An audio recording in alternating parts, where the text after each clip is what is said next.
আসসালামু আলাইকুম। আজকে আমি আপনাদের সাথে শেয়ার করব বাসায় আপনারা কিভাবে সিদ্ধ ডিম দিয়ে মেয়োনেজ তৈরি করতে পারেন, তাও আবার মাত্র একটি মাত্র ডিম দিয়ে। তাহলে চলুন শুরু করা যাক। এখানে প্রথমে আমি একটি ডিম নিয়েছি, সেটাকে সেদ্ধ করে এখন খোসাটা ছাড়িয়ে নিয়েছি। এখন চলে যাব সরাসরি ব্লেন্ডারে। তো ব্লেন্ডারের জারে প্রথমে আমি দিয়ে দিচ্ছি সিদ্ধ করা ডিম। ডিমের সাথে এখন আমি দিয়ে দিব 2 কোয়া রসুন। রসুন একটা ছোট নিয়েছি এবং একটা মাঝারি সাইজের নিয়েছি। এখন তার সাথে দিয়ে দিব হাফ টি স্পুনের মতো গোলমরিচের গুঁড়া। আর যদি গোলমরিচের গুঁড়াটা না চান, কাঁচামরিচও দিতে পারেন। কাঁচামরিচেরও কিন্তু ফ্লেভারটা খুবই ভালো আসে। এখন দিয়ে দিচ্ছি স্বাদ অনুযায়ী লবণ। লবণ দেওয়ার পর দিয়ে দিচ্ছি হাফ টি স্পুনের মতো চিনি। চিনিটা কিন্তু অবশ্যই দেওয়ার ট্রাই করবেন। মেয়োনেজে হালকা একটু মিষ্টি ফ্লেভার কিন্তু খেতে খুবই ভালো লাগে। এখন দিয়ে দেবো 1/4 কাপের মতো লিকুইড মিল্ক।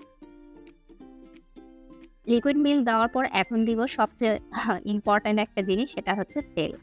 তো তেল দিচ্ছি এখানে 1/4 কাপের মতো সয়াবিন তেল দিয়ে দিলাম। তার সাথে এখন আমি দিয়ে দিব 1 টেবিল স্পুনের মতো লেবুর রস। যদি আপনাদের কাছে লেবুর রস না থাকে, সেক্ষেত্রে আপনারা 1 টেবিল স্পুনের মতো ভিনেগারও ব্যবহার করতে পারেন। ব্যাস, শেষ উপকরণ ছিল এগুলোই। এখন জাস্ট ব্লেন্ডারে ঢাকনাটা লাগিয়ে 2 মিনিটের জন্য ব্লেন্ড করে নিব। 2 মিনিটের মধ্যে ব্লেন্ড করে প্রথমে একটু চেক করতে হবে। একবারে কিন্তু ব্লেন্ড করবেন না। প্রথমে 2 মিনিটের জন্য ব্লেন্ড করে একটু আমি দেখে নিব যে হ্যাঁ, কিরকম হচ্ছে। তারপর আবার 2 মিনিটের জন্য ব্লেন্ড করছি। আচ্ছা, যারা কাঁচা ডিমের মেয়োনেজ খেতে পারেন না, তারা কিন্তু এই সিদ্ধ ডিমের মেয়োনেজটা কিন্তু ট্রাই করতে পারেন।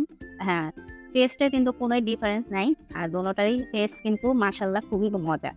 আপনারা বানিয়ে খাবেন, তাহলে আপনারা বুঝতে পারবেন। আচ্ছা, দেখতেই পাচ্ছেন এখানে রসুনগুলো কিন্তু এখনো ব্লেন্ড হয়নি, তাই আমি আরও 2 থেকে 3 মিনিট ব্লেন্ড করছি। মোট আমি এখানে 7 মিনিটের মতো ব্লেন্ডারে ব্লেন্ড করে নিয়েছি, যাতে একটু খুব ভালো একটা ক্রিমি একটা টেক্সচার আসে, এর জন্য। তো ব্যাস, এই যে হয়ে গেল। এখন আর আমি আর কিছুই করব না। এটাই আপনাদেরকে দেখাচ্ছি যে আসলে এই মেয়োনেজটা কত তাড়াতাড়ি, কত দ্রুত তৈরি হয়ে যায়। এবং এটা কিন্তু আপনারা বার্গার, পিৎজা যে কোনো কিছুতেই কিন্তু খেতে পারবেন এবং এটা খুবই হেলদি। আমার কাছে মনে হয় সিদ্ধ ডিমটা দেখা যায় বাচ্চারাও খেতে পারে। যদিও এটা একটু তেল থাকে, তেলের পরিবর্তে আপনারা কিন্তু বাটার বা ঘিও ব্যবহার করতে পারেন, কোনো সমস্যা নেই। তো এই যে এখন আমি মেয়োনেজটা ঢেলে আপনাদেরকে দেখাচ্ছি যে আসলে কতটা পারফেক্ট মেয়োনেজটা হয়েছে। এবং এই মেয়োনেজ দিয়ে কিন্তু আপনারা মাত্র একটা মাত্র ডিম দিয়ে কিন্তু অনেকগুলা মেয়োনেজ তৈরি হয়ে যায়, তাও আবার অনেক কম খরচে। ধরতে গেলে কিন্তু খুবই কম খরচে, অল্প টাকায় কিন্তু আপনারা অনেকগুলা মেয়োনেজ তৈরি করে রাখতে পারবেন। তো এই যে এখন আমি আপনাদেরকে দেখাচ্ছি যে আসলে এটা আর মানে টেক্সচারটা কেমন, এবং খেতে অনেক অনেক অনেক মজার ছিল। এবং একটা কাচের জারে ভরে আমি ফ্রিজে রেখে দেবো 3 থেকে 4 দিন। আজকের ভিডিও দেখার জন্য সবাইকে ধন্যবাদ। আসসালামু আলাইকুম।